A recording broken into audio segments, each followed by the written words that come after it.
말씀입니다. 신약 성경 389쪽쯤에 있는 요한일서 2장 14절 말씀입니다.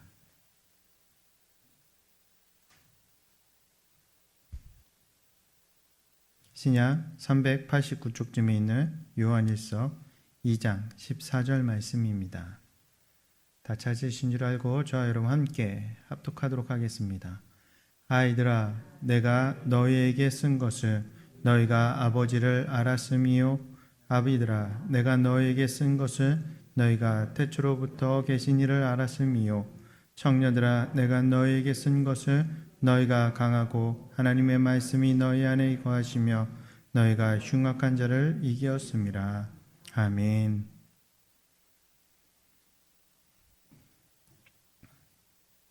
사랑하는 여러분, 제가 넌센스 퀴즈를 하나 내고자 합니다. 잘 들어보세요. 성경은 신구약 모두 66권이죠. 구약은 39권, 신약은 27권, 합이 66권입니다. 그러면 성경의 총 장수는 몇 장인지 아십니까? 1189장입니다. 그리고 총 절수, 한 절, 한 절, 한 구절, 이걸 다 세본 학자가 있어요. 31,173 구절입니다. 그렇다면 여러분, 성경은 총 몇 글자일까요? 너무 쉽게 답을 하시는군요. 네, 성경은 2글자입니다. 넌센스 퀴즈입니다.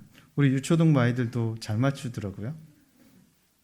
그렇다면 아무리 돈이 많아도 절대로 갈 수 없는 곳이 있는데 아십니까? 어딘지? 아무리 돈이 많아도 절대로 갈 수 없는 곳이 있습니다. 어디입니까? 답이 바로 안 나오시네요. 우리 유초등부는 바로 나오던데요. 천국입니다. 그럼 천국에 가기 위해서 반드시 꼭 해야 할 한 가지 일이 있습니다. 뭔지 아십니까? 예수님을 믿는 거요? 네, 우리 아이들도 그렇게 정확한 정답을 얘기하는데요. 넌센스 퀴즈라 제가 말하는 답은 아닙니다. 천국에 가기 위해서 반드시 꼭 해야 할 한 가지 일. 네, 죽어야 합니다. 오늘 이 시간 하나님의 말씀을 듣고 아멘으로 화답하여 부어주신 하나님의 은혜가 충만하기를 예수 그리스도의 이름으로 축복합니다.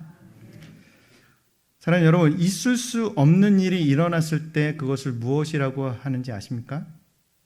기적이라고 합니다. 그러나 때로는 있을 수 있는 일이지만 그 일이 너무나 경이롭고 신비할 때가 있습니다. 그것을 기적 같은 일이라고 합니다. 기적과 기적 같은 일은 조금 다르죠. 기적은 정말 있을 수 없는 일을 인간이 해낼 수 없는 그 어떤 초자연적인 일을 일어났을 때 그것을 기적이라고 합니다. 근데 그것과 비슷하지만 좀 다른 건 때로는 잘 일어날 수 없지만 가끔 일어나거나 너무나 경이롭고 신비롭고 경탄할 만한 일이 일어났을 때 우리는 기적 같은 일이라고 말합니다. 주변에서 흔히 볼 수 있는 일임에도 너무나 경이롭고 신비로운 기적 같은 일이 있는데요. 아마 여기 계신 분들은 거의 경험을 해보셨을 것 같아요. 몇 분은 경험을 못 하셨는데요. 그게 뭐냐면 바로 생명의 탄생입니다. 여기 어머니 되신 분들은 다 경험해 보셨고 아버지 되신 분들은 간접으로 경험을 하셨겠죠. 우리는 생명의 경이로운 탄생을 목격하고 경탄한 추억들을 가지고 있습니다.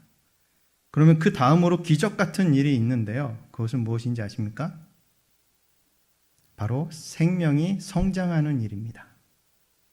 저도 이런 기적 같은 일을 목격하고 경험하여 감사했던 경험이 있습니다. 그것은 저의 첫째 딸의 탄생이었습니다. 저희 첫째 딸은 가족분만실에서 아이를 낳았는데요. 가족분만실은 배우자가 같이 가족이 들어가서 분만을 하는 겁니다.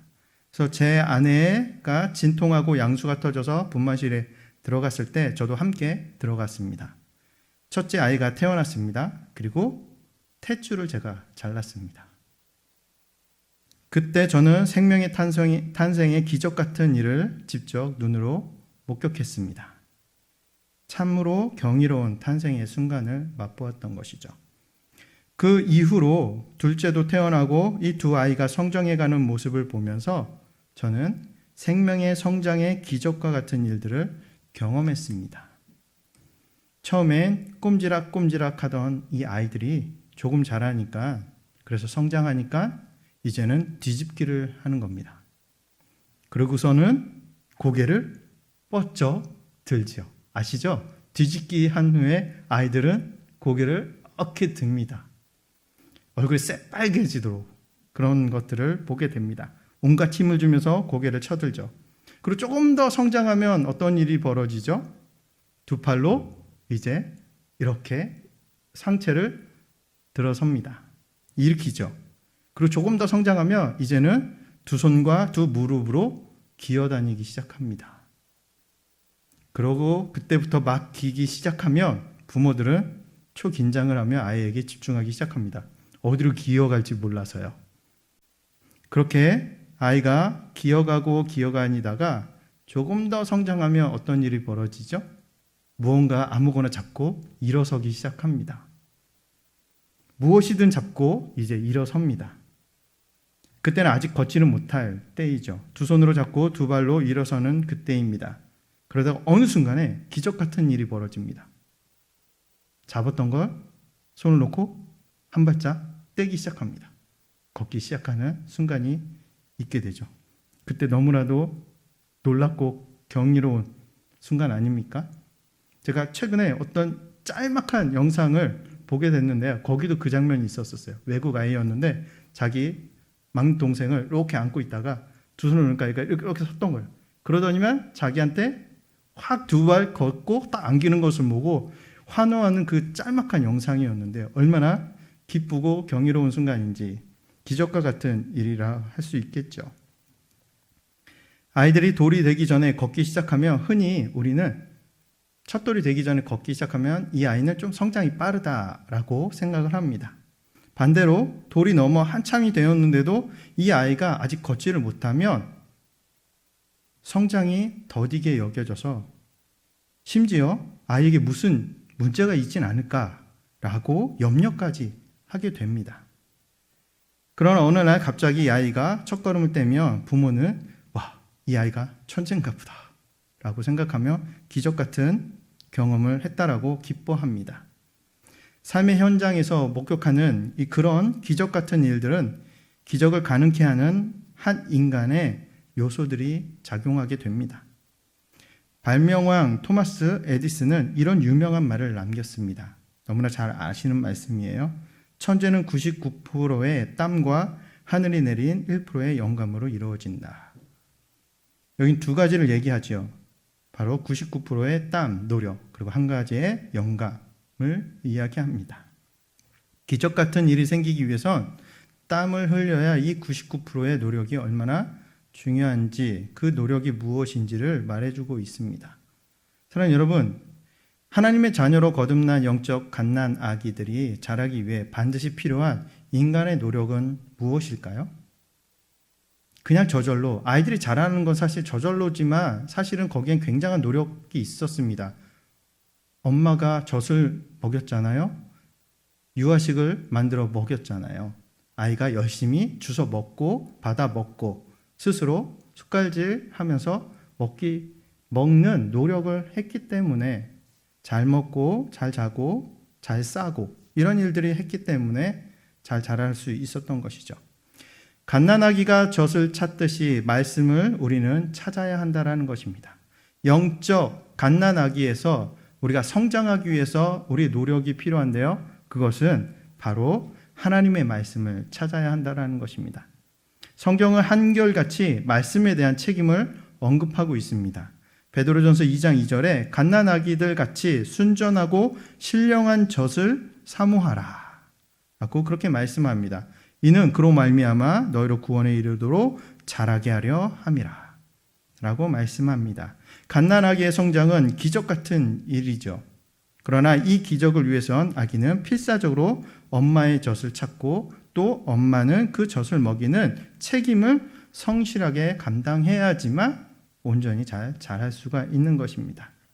사도 베드로는 하나님의 말씀으로 말미암아 영적 갓난아기가 탄생한다라고 증언한 바 있습니다. 베드로전서 1장 23절에 너희가 거듭난 것은 썩어질 씨로 된 것이 아니요 썩지 아니할 씨로 된 것이니 살아있고 항상 있는 하나님의 말씀으로 되었느니라 라고 말씀합니다.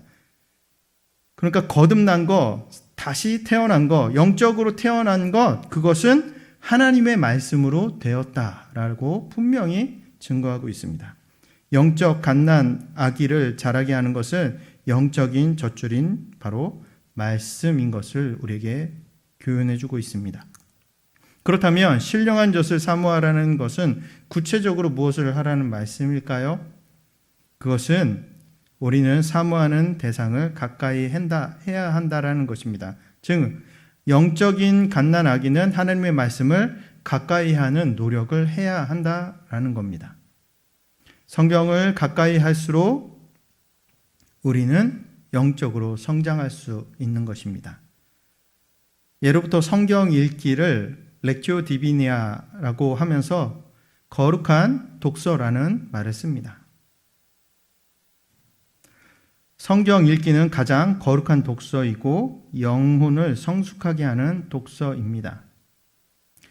중국의 드와이트 무디라는 사람은 예수님을 믿자마자 이렇게 말했습니다. 하나님의 양식을 먹기 전에는 나는 육의 양식을 절대로 먹지 않겠다라고 그렇게 기도하면서 성경을 읽지 않고서는 아침 식사, 그 어떤 식사도 하지 않겠다라는 원칙을 세우며 영적 성장을 추구했다고 합니다. 제 주변에도 가까운 지인분도 이 원칙을 세우면서 실천하고 계시는 것을 보게 됩니다. 그래서 식사 전에 어떤 자리든 어떤 모임이든 간에 항상 식사 전에 잠깐 말씀을 보시는 것을 제가 목격했습니다. 구약시대의 선지자 예레미야는 말씀을 사모하는 기쁨을 이렇게 고백했습니다. 예레미야 15장 16절에 만군의 하나님 여호와시여 나는 주의 이름으로 일컬음을 받는 자라 내가 주의 말씀을 얻어 먹었사오니 주의 말씀은 내게 기쁨과 내 마음의 즐거움이오니이다 라고 말씀합니다. 예수님께서는 마태복음 4장 4절에 사람이 떡으로만 살 것이 아니요 하나님의 입으로부터 나오는 모든 말씀으로 살 것이다 라고 말씀해 주고 계십니다. 우리가 성경을 붙들고 사면 성경이 우리를 붙들어 줄 것입니다. 나와 성경의 거리는 나와 하나님의 거리를 결정하는 것과도 같습니다. 사랑하는 여러분, 한번 이 말씀을 적용해 보세요. 나와의 성경과의 거리가 어느 정도 되십니까? 여러분과 여러분이 가지고 있는 성경과의 거리. 이거 거리는 물리적 거리를 말하는 게 아닌 건 아시죠? 얼만큼 가까이 했는가? 매 순간순간마다 매일매일 삶에서 성경 말씀을 얼마나 가까이 대하고 살고 있는가? 그 거리가 하나님과 나와의 영적 거리임을 의미합니다. 어느 정도 되세요? 그 거리가? 성경이 바로 하나님의 말씀의 젖이요, 양식, 영혼의 양식이기 때문에 우리는 가까이 해야 하는 것입니다. 말씀 안에 거하면 우리는 영적으로 강해집니다. 성경을 좋아하고 읽는 것만으로는 근데 부족합니다. 우리가 영적으로 강해지기 위해선 말씀을 가까이 해야 되는데 그 말씀 안에 거해야 된다는 것을 주님께서 말씀하고 계세요. 근데 이것은 단지 성경을 좋아하고 그냥 읽는 것만으로는 그것이 부족하다는 것입니다. 그럼 어떻게 해야 될까요? 영적 성장의 기적을 경험하기 위해서는 우리가 한 가지 더 해야 할 일들이 있습니다. 그것은 영적인 갓난 아이들이 영적인 청년으로 성장하기 위해서 반드시 필요한 요소입니다. 그게 요한일서 2장 14절 말씀, 오늘 읽었던 우리 본문 말씀인데 다시 한번 우리 읽겠습니다. 시작.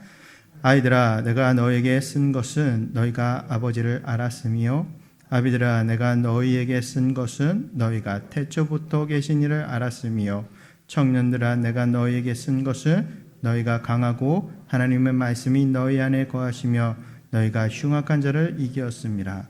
여기 분명히 말씀합니다. 청년들아 하나님의 말씀이 너희 안에 거하시며 라는 하나님의 말씀이 우리 안에 거해야 하는 것에 대해서 말씀합니다. 청년의 상징은 강인함과 승리입니다. 영적 청년들이 연약하여 영적 싸움에서 늘 지기만 한다면 그 삶이 어떠하겠습니까? 영적 싸움의 대상은 여러분 우리 옆에 있는 사람이 아닙니다. 사람이 우리 영적 싸움의 대상이 아닙니다. 어떤 존재이죠? 우리 영적 싸움의 대상은 사단입니다. 사단이 우리의 영적 싸움의 대상인 것입니다. 악한 자이죠. 이 악마, 이 마귀는 우리의 영적 성장의 최대의 적이며 장애물입니다. 그렇다면 우리는 무엇으로 강해지고 무엇으로 원수 마귀와 싸워 승리할 수 있겠습니까? 그것은 그 방편으로 주신 비밀이 바로 말씀이 우리 안에 거하시게 해야 한다는 것입니다. 이것이 영적 승리의 비결입니다. 그렇다면 어떻게 말씀이 우리 안에 거하시게 할 수 있을까요? 말씀이 우리 안에 거한다는 것은 구체적으로 어떻게 사는 것을 의미할까요? 요한복음 15장에 그 답이 있습니다. 요한복음 15장 7절에 너희가 내 안에 거하고 내 말이 너희 안에 거하면 무엇이든지 원하는 대로 구하라. 그리하면 이루리라. 여기서 분명히 너희가 내 안에 거하고 내 말이 너희 안에 거하면 이라고 주님께서 말씀하십니다. 주의 말씀이 우리 안에 거한다라는 표현이 등장하죠. 이것이 의미하는 바는 그 뒤에 말씀들을 쭉 보면 알 수 있습니다.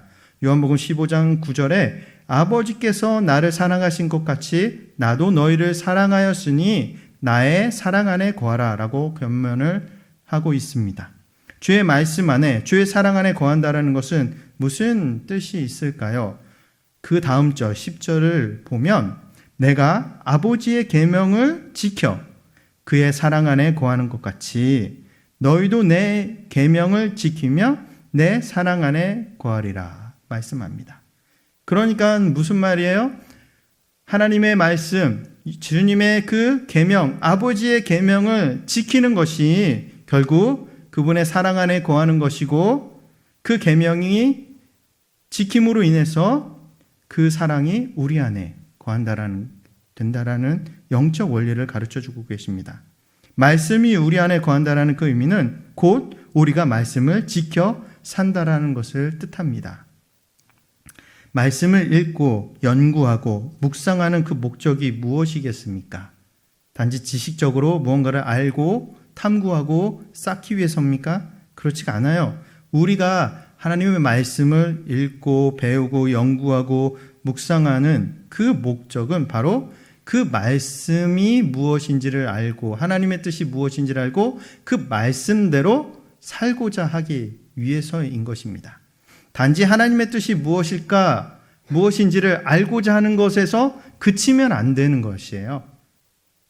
궁극적으로 주님께서 우리에게 가르쳐 주신 그 교훈은 말씀이 우리 안에 거해서 그 말씀대로 우리가 사는 것, 그 계명을 지키는 것, 그것이 말씀을 우리가 읽고 연구하고 묵상하는 목적이 있는 것입니다. 하나님의 뜻이 무엇인지를 알고 하나님의 뜻대로 살고자 하는 것에 우리는 말씀을 가까이 하는 목적을 가져야 하는 것입니다. 그래서 사도 요한은 진정 영적으로 복된 자가 이런 사람이라고 증언합니다. 요한계시록 1장 3절에 이 예언의 말씀을 읽는 자, 듣는 자, 그 가운데에 기록한 것을 지키는 자는 복이 있나니 때가 가까움이라 라고 말씀합니다. 읽는 거, 듣는 것에서 멈추면 안 되고 그 기록한 것을 지키는 자가 복이 있다라고 분명하게 우리에게 말씀해 주고 있습니다. 이 지킨다라는 것은 설명을 안 드려도 아시죠? 말씀을 순종한다라는 것입니다. 성경이 하라는 것을 하고 하지 말라는 것은 하지 않는 것. 이것이 바로 순종하는 것이죠. 이거에 바로 영적 어린아이에서 영적 청년이 되는 비밀인 것입니다. 사도 베드로는 말씀의 젖을 사모하는 자들이 버려야 할 것을 분명하게 나열하고 있습니다. 베드로전서 2장 1절에 그러므로 모든 악독과 모든 기만과 외식과 시기와 모든 비방하는 말을 버리라 라고 말합니다. 이 말을 쉽게 좀 풀이해서 말하면 악독이라는 것은 남에게 해를 끼치는 일체의 생각과 행위를 말합니다. 이것을 버려라 라는 것이죠. 기만이라는 것은 의도적인 속임수를 말합니다. 그래서 이것도 버려야 되는 것이죠. 외식은 이기적인 생각은 숨기고 겉으로만 표현되는 좋은 제스처, 행동들, 이런 것들도 버려야 하는 것입니다. 그리고 시기, 이것은 남의 타인의 것을 취하고자 하는 그런 동기로 비롯된 말과 행동을 말합니다. 이것도 버려야 되는 것이죠. 비방하는 말, 이것은 타인의 명예를 시추시키는 진실성이 없고 유익하지 못한 모든 말들을 의미합니다. 이러한 것들, 악독, 기만, 외식, 시기, 비방하는 말, 이런 것을 모두 버려라 라고 말씀하고 있습니다. 이것이 우리의 영적 성장에 방해가 된다는 것을 말씀해 주고 있습니다. 혹시 악독을, 기만을, 외식을, 시기를, 비방하는 말을 일삼고 계십니까? 그것은 영적 성장에 아주 큰 가림막이 되는 것입니다. 방해 요소가 되는 것이죠. 그렇기 때문에 영적 성장을 하기 위해선 이러한 것들을 우리는 버려야 하는 것입니다. 고린도전서 13장 11절에 내가 어렸을 적에는 말하는 것이 어린아이와 같고 깨닫는 것이 어린아이와 같고 생각하는 것이 어린아이와 같다가 장성한 사람이 되어서는 어린아이의 일을 버려놓으라 라고 말합니다. 그러니까 이런 여러 하나님이 기뻐하시지 않는 것, 하지 말라라고 하시는 것들, 이런 것들을 버리고 하지 않는 것, 그것이 바로 어린아이의 일들을 버리는 것과도 같은 것입니다. 이게 장성한 사람들, 영적으로 성장한 사람의 나타나는 행동의 모습들인 것입니다. 장성하여 버려야 할 이 어린아이와 같은 일들, 유치한 사고, 언어들 극복하기 위해서는 우리가 말씀을 알고 그 말씀대로 지키며 순종하고 그 말씀에 우리가 지배를 받아 살아야 하는 것입니다. 내가 나를 지배하며 사는 것이 아니라 사실은 그리스도인으로서 거듭난 자는 주인이 바뀌는 것이 아니겠습니까? 내가 내 주인이었다가 나의 주인이 누구로 바뀌는 겁니까? 예수님으로, 하나님으로 주인이 바뀌는 것, 그분의 통치와 지배를 받고 사는 것, 이건 다르게 말하면 그분의 말씀을 따라 살고 순종하고 복종하며 산다라는 것, 그 의미인 것입니다. 단지 주인이 바뀌었다라는 개념적인 의미가 아니고 실제적으로 삶에 있어서 어떤 변화입니까? 그 말씀을 지키고 사는 것, 그 말씀대로 사는 것, 이것이 바로 내가 나의 주인에서 나의 주인이 하나님으로부터, 예수님으로부터 바뀌는 것을 의미하는 실제적인 삶의 모습인 것입니다. 사탄이 던지는 미끼를 물지 마시길 바랍니다. 말씀이 우리 안에 거할 때 우리는 악한 자를 이길 수 있습니다. 그런데 악한 마귀는 영적 청년을 넘어뜨리기 위해 사용하는 미끼들이 있다라고 말씀해 주고 있습니다. 요한일서 2장 16절에 이는 세상에 있는 모든 것이 육신의 정욕과 안목의 정욕과 이생의 자랑이니 다 아버지로부터 온 것이 아니요 세상으로부터 온 것이라. 육신의 정욕, 안목의 정욕, 이생의 자랑, 이런 것들은 하나님께로부터 온 것이 아니라 세상으로부터 왔다라고 했습니다. 이 세상으로부터 왔다는 것은 바로 사단에게로부터 왔다라는 의미이기도 합니다. 하나님께 속한 것이 아닙니다. 그렇기 때문에 이 미끼들, 바로 육신의 정욕, 안목의 정욕, 이생의 자랑을 통해서 우리에게 사단은 미끼를 던지고 유혹하는 것입니다. 우리가 그것을 어리석게도 그 미끼를 물어버리면 안 되는 것이죠. 악마는 태초의 동산에서도 처음 사람 아담을, 하와를 유혹하기 위해서 이 세 가지 미끼들을 사용했습니다. 어떻게 사용했을까요? 아담과 하와가 선악을 알게 하는 나무 열매를 보아하니까 이게 먹음직도 하고 보암직도 하고 지혜롭게 할 만한 그러한 열매다라고 성경에서 보여주고 있습니다. 먹음직하다, 이건 육신의 정욕을 의미해요. 보암직도 하다, 이것은 안목의 정욕을 의미합니다. 또한 지혜롭게 할 만하다라는 것은 이생의 자랑을 의미합니다. 그로 말미암아 하나님처럼 되고 싶은 유혹을 느꼈던 것입니다. 공생애를 시작하기 전 광야에서 금식하던 예수님에게도 마귀가 동일한 원리로 미끼를 던져 들고 찾아왔습니다. 마귀는 예수님께 이렇게 말합니다. 돌이 명하여 떡덩이가 되게 하라. 이건 육신의 정욕을 의미합니다. 그 다음 내게 절하면 세상 모든 영광을 주겠다. 이건 안목의 정욕을 의미합니다. 높은 성전 꼭대기에서 뛰어내려 봐라.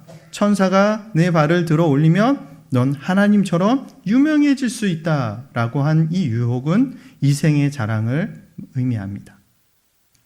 그러니까 마귀는 아담과 하와도 그렇게 그 원리를 가지고 유혹했고 예수님에게도 동일하게 이 육신의 정욕, 안목의 정욕, 이생의 자랑을 가지고 유혹했던 것입니다.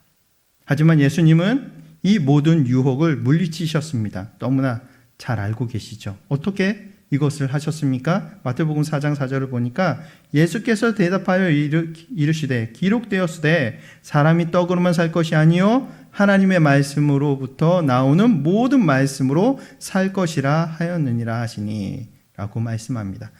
예수님 분명히 말씀하십니다. 사람은 떡으로만 살 것이 아니요 하나님의 입으로부터 나오는 모든 말씀으로 살 것이다 라고 말씀합니다. 하나님 안에 거하셨고 말씀을 기억하셨기 때문에 가능한 것입니다.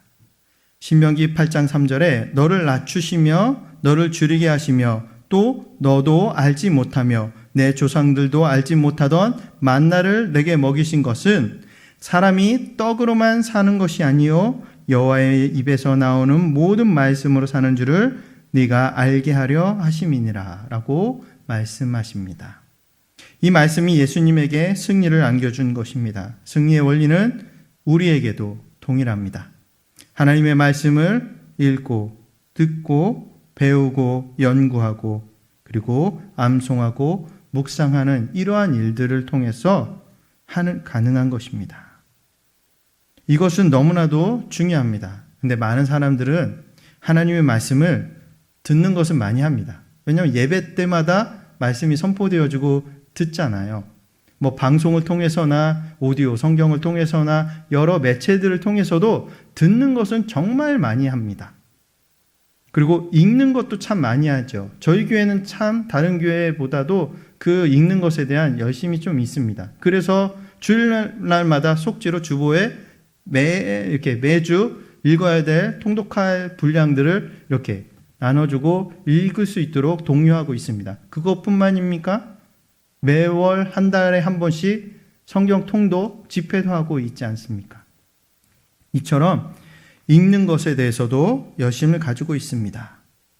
그리고 또한 연구하고 배우는 것도 이제 조금씩 하고 있습니다. 바나바 그런 것을 통해서나 또한 구역 모임을 통해서나 그리고 한 달에 한 번씩 제가 마지막 주일날 오늘이었죠? 다음 주군요. 여러분 광고하겠습니다. 다음 주 주일 성경 공부가 있습니다. 1시부터 2시까지 3층에 서 있으니까 꼭 오세요. 공부할 수 있는, 배울 수 있는 시간입니다. 이처럼 말씀을 배우는 것도 우리 교회에서는 여러 장치를 두고 하고 있습니다. 그와 더불어 암송을 한다거나 묵상을 하는 일들도 중요한 것입니다. 사탄은 읽기만 하는 자들에게 그 말씀을 빼앗아 갑니다. 듣기만 하는 자들에게도 쉽게 말씀을 빼앗아갈 수 있습니다. 그러나 읽고 들은 말씀을 시시때때로 연구하고 배우고 유익한 말씀들을 늘 암송하고 그리고 깊이 있게 묵상하는 것, 이것을 습관화하면 원수 마귀가 우리들에게서 그 말씀을 쉽게 뺏어갈 수가 없는 것입니다. 사랑하는 여러분, 말씀을 맺겠습니다. 말씀이 지배하고 붙드는 인생, 누가 그리고 그러한 자를 함부로 대적할 수 있겠습니까? 이 말씀을 잊지 마십시오. 우리가 말씀을 붙들면 말씀이 우리를 붙드는 것입니다. 일시적으로 넘어져도 말씀을 붙들 수 있다면 우리는 다시 일어날 수가 있는 것입니다. 이것이 바로 영적 청년의 기백이기도 합니다. 청년도 넘어질 수가 있어요. 절대 유혹에 안 넘어진다라는 게 아니에요. 중요한 건 넘어져도 다시 쉽게 일어날 수 있는 그 힘이 있다라는 것입니다. 일어서면서도 달라질 수 있어요. 더욱 강한 자가 되어질 수 있는 것이죠. 영적으로.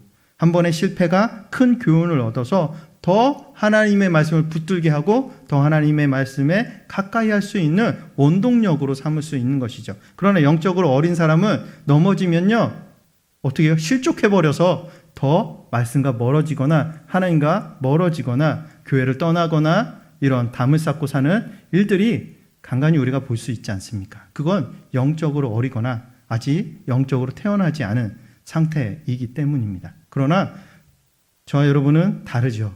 우리는 영적으로 성장해 가고 있고 이미 많은 성장을 이루어서 영적 청년기로 보내고 계시는 분들이 많이 여기 계신 분들은 오후 예배를 참석했으니 당연히 영적 청년의 수준이라고 믿습니다.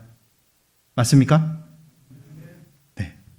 진짜 그러하시기를 예수님의 이름으로 축복합니다. 이런 우리들은 그렇기 때문에 어떤 유혹이나 시험이나 어려움이 있을 때 그래도 영적으로 어린아이와 같은 사람보다는 좀 더 일어날 힘이 있고 회복할 수 있고 다시 빠르게 일어날 수 있는 것이죠.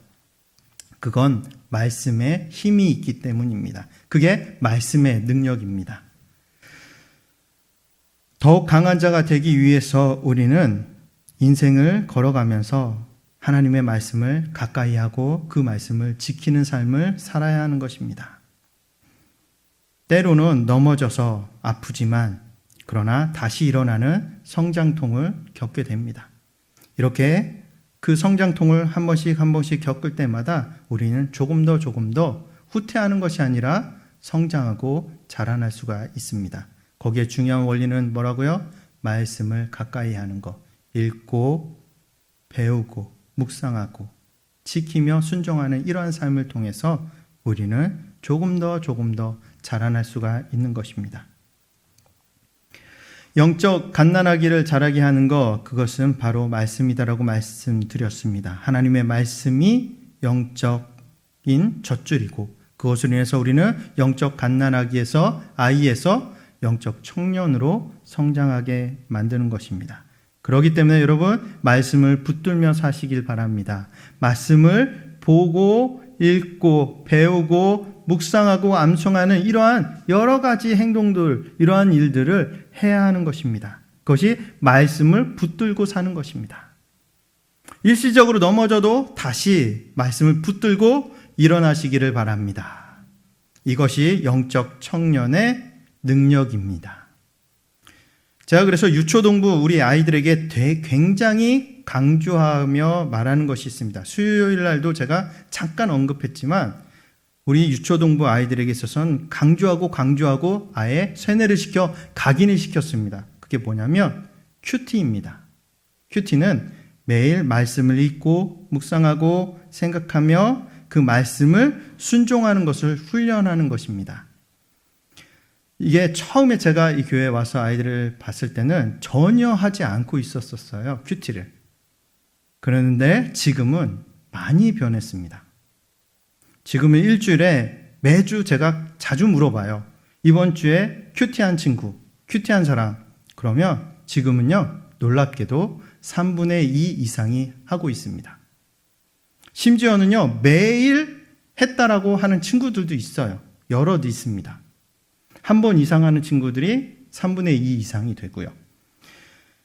사랑하는 여러분, 이것이 정말 기적 같은 일 아니겠습니까?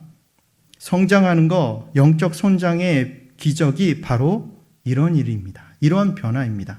말씀에 대해서 멀어졌던 삶이 가까워지는 삶으로 변화되어지는 것, 이게 영적 성장의 기적인 것입니다. 말씀을 전혀 몰랐고 말씀에 전혀 관심이 없고 말씀을 듣거나 읽거나 묵상하거나 연구하거나 배우는 것에 전혀 없던 자에게 영적 성장의 기적은 말씀을 듣고 읽고 그런 수준에서 머무는 것이 아니라 더 나아가 말씀을 깊이 생각하고 묵상하고 암송하고 배우고 연구하는 것까지의 변화인 것입니다. 그래서 궁극적으로 이것들을 하는 이유가 뭐라 그랬죠? 서두에 말씀을 가까이 하는 목적이 결국은 말씀대로 살기 위해서입니다.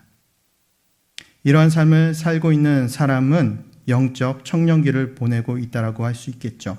그러면 반드시 사단과의 그 영적 전쟁에서 승리할 수 있게 됩니다. 하나님께서 반드시 영적 전쟁에서 승리할 수 있는 복을 주실 줄 믿습니다. 이 자리에 계신 모든 분들과 또한 가정 안에서 그리고 세가천교회의 놀라운 성령의 역사로 인해서 영적 어린아기에서 영적 청년기로 성장하여 사단 마귀와의 영적 전쟁에서 반드시 승리하는 기적의 삶을 사시기를 예수 그리스도의 이름으로 축원합니다.